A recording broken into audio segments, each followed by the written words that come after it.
გამარჯობა. ეს სმარტლაბია. მე კი თორნიკე ვარ, თქვენი გიდი Smart Device-ების სამყაროში. თუ კი არიცი რა არის სმარტლაბი, მე აღარ გეტყვი ამას. წადი უყურე წინა ეპიზოდებს და გაიგებ. თქვენ უკვე მიიღეთ ჩვენგან 3 საჩუქარი. დღეს კი მე-4-ესაც გავათამაშებთ. ამისათვის ვიდეოს ბოლომდე უნდა უყუროთ და მიყვეთ ინსტრუქციებს. ალბათ იცით რომ smartphone-ები დღითიდღე უფრო ვითარდება და უფრო უკეთესი ხდება. ეს ტექნოლოგიური ნახტომები კი ძალიან კარგია, მაგრამ ასევე ძვირია. ყველა ჩვენთაგანს არ შეუძლია ასეთი ტელეფონის ყიდვა. ამიტომ ჩვენ ვეძებთ ხოლმე ბიუჯეტურ და კარგ ტელეფონებს. მოდი სანამ გავაგრძელებთ, ჩამოვყალიბდეთ რამდენი ლარი არის ჩვენთვის ბიუჯეტური. 1000? არა, 1000 რა ამბავია 1000. კაი, მაშინ 800? 800 სად არის ტელეფონი? კაი. უფრო ქვევით ჩავიდეთ და ვნახოთ 500 ლარის ფარგლებში რა შეიძლება ვიყიდოთ ისე რომ არ შეგვწყვეს.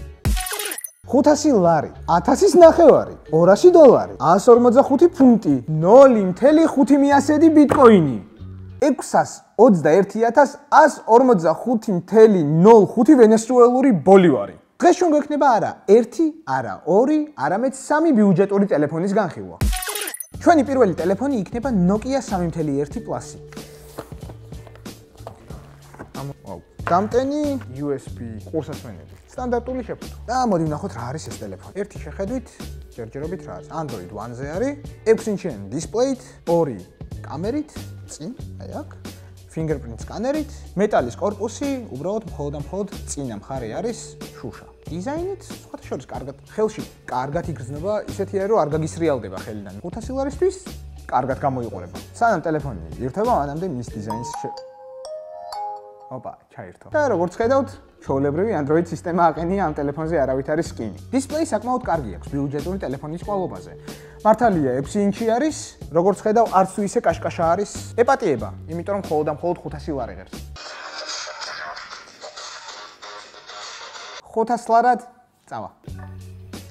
სხვათა შორის ძალიან კარგი სელფი არის, შეხედეთ. ნახე. არ ველოდებოდი სიმართლე გითხრა. ღირს 500 ლარი ნამდვილად, ცოტა უფრო მეტიც ალბათ. და მისი მთავარი კამერა 13+5 მეგაპიქსელი.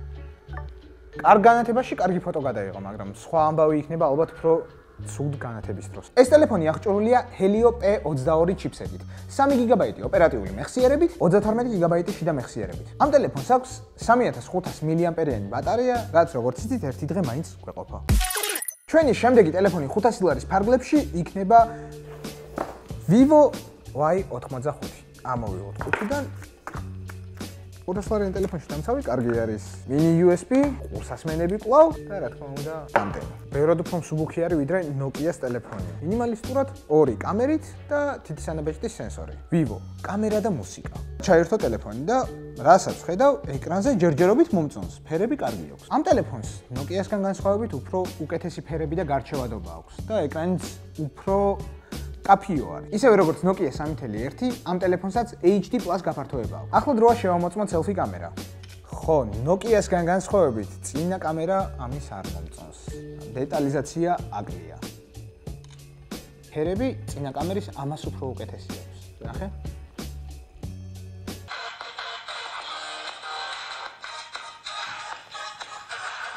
მე მგონი საკმარისია ამის მოსმენა, იმიტომ რომ მარტივად მივხვდებით, რომ ბიუჯეტურ ტელეფონს არ აქვს კარგი სპიკერი. Vivo Y85 არის იგივე ჩიპსეტზე, როგორც Nokia 3.1, ანუ MediaTek Helio P22-ზე. მაგრამ იმისგან განსხვავებით აქვს 4 გიგაბაიტი ოპერატიული მეხსიერება და არჩევანს გვაძლევს 32-სა და 64 გიგაბაიტ შიდა მეხსიერებაში. ბატარეა აქვს 3260 mAh-იანი, რომელიც კვლავ ერთი დღე თავისუფლად გვეყოფა. შემდეგი და დღეისთვის ბოლო ტელეფონი. Xiaomi, Salome. მოკლედ არა აქვს მნიშვნელობა, რაც გინდათ ის დაუძახეთ. Mi A2 Lite. შეფუთვა იმორზე უკეთესი აქვს, როგორც ხედავ, იმიტომ რომ შემორტყმული აქვს პარკი და ამას პარკი აქვს, ესე შემორტყმული. აბა, ეგრე კი არა, პარკი არ მოდის 500 ლარი. პარკი? ბაგაბაღი? ვაკევერა. ხელშიც კარგად იგრძნობა. მოდი ვნახოთ ჯერ შიგნით რა დევს, მისი დამცავი, დამტენი და mini USB. სხვებისგან განსხვავებით არ მოყოლია ყურსასმენები. მოდი ავაძროთ დამცავი და ჩავრთოთ ეკრანი. ესეც Android One ტელეფონი არის და სულთან Android-ზე იქნება წესი და რიგი. და ჩაირთო როგორც იქნა ჩვენი ტელეფონი და ვხედავთ IPS LCD display-ს, რომელიც არის Full HD Plus-ის სხვებისგან განსხვავებით. როგორც ხედავთ, Xiaomi-ს Mi Hour Lite აქვს იგივე display როგორც სხვას, მაგრამ განსხვავება ის არის, რომ ეს არის HD Plus-ი. Full HD Plus-ი უпростоრად, იმათი HD Plus-ისგან განსხვავებით. ამ ტელეფონს უფრო პატარა ეკრანი აქვს, მაგრამ უფრო დიდი გარჩევადობა Full HD Plus-ის. ცოტათი სიმკვეთრეა აკლია. ადღლეზილი კადრი არის თითქოს და. ანტიდღლიზი ჩერთ. არ ჩამირთავს, მაგრამ ანტიდღლიზი არა. ანტიდღლიზი რომ მოყვება. ანტიდღლიზი. თავარი კამერით გადაღებული ფოტო კარგად გამოიყურება. კი. რავი. კარგად დაიჭირა მე მგონი ყველაფერი, ფერებიც და ფოკუსიც.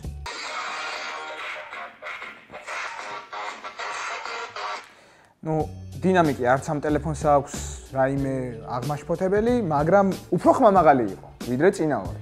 რავი, მე ესე ვფიქრობ ყოველ შემთხვევაში. მაგრამ სუფთა ხმა არც ამას არ ქონია. Xiaomi Mi A2 აღჭურვილია Snapdragon 625-ის პროცესორზე.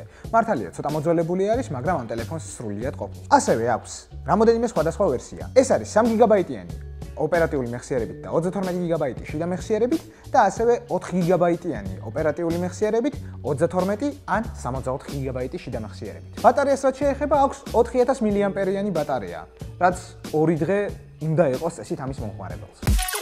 ახლა კი დროა შევაჯამოთ. სამივე ტელეფონი ერთმანეთისგან განსხვავებული არის.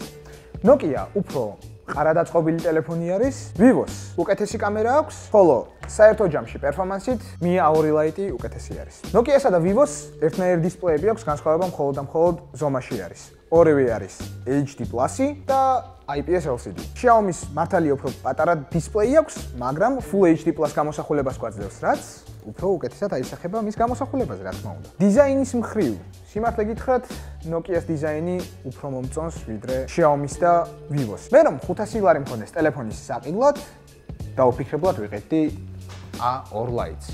იმიტომ რომ ამ ტელეფონში იღებ იმას, რასაც ვერ იღებ ამ ორისგან. ეს არის პერფორმანსი. მაგრამ თუ კი ის ადამიანი ხარ, ვისაც selfie უფრო მეტად აინტერესებს, შენთვის უფრო Vivo იქნება. თან პლუს Face ID-ც აქვს. მაგრამ თუ კი შენ ჩინური კომპანიების ტელეფონები არ მოგწონს და ფინურ, ოღონდ ჩინელების მიერ ნაყიდ კომპანიას ენდობი, მაშინ Nokia შენთვისაა.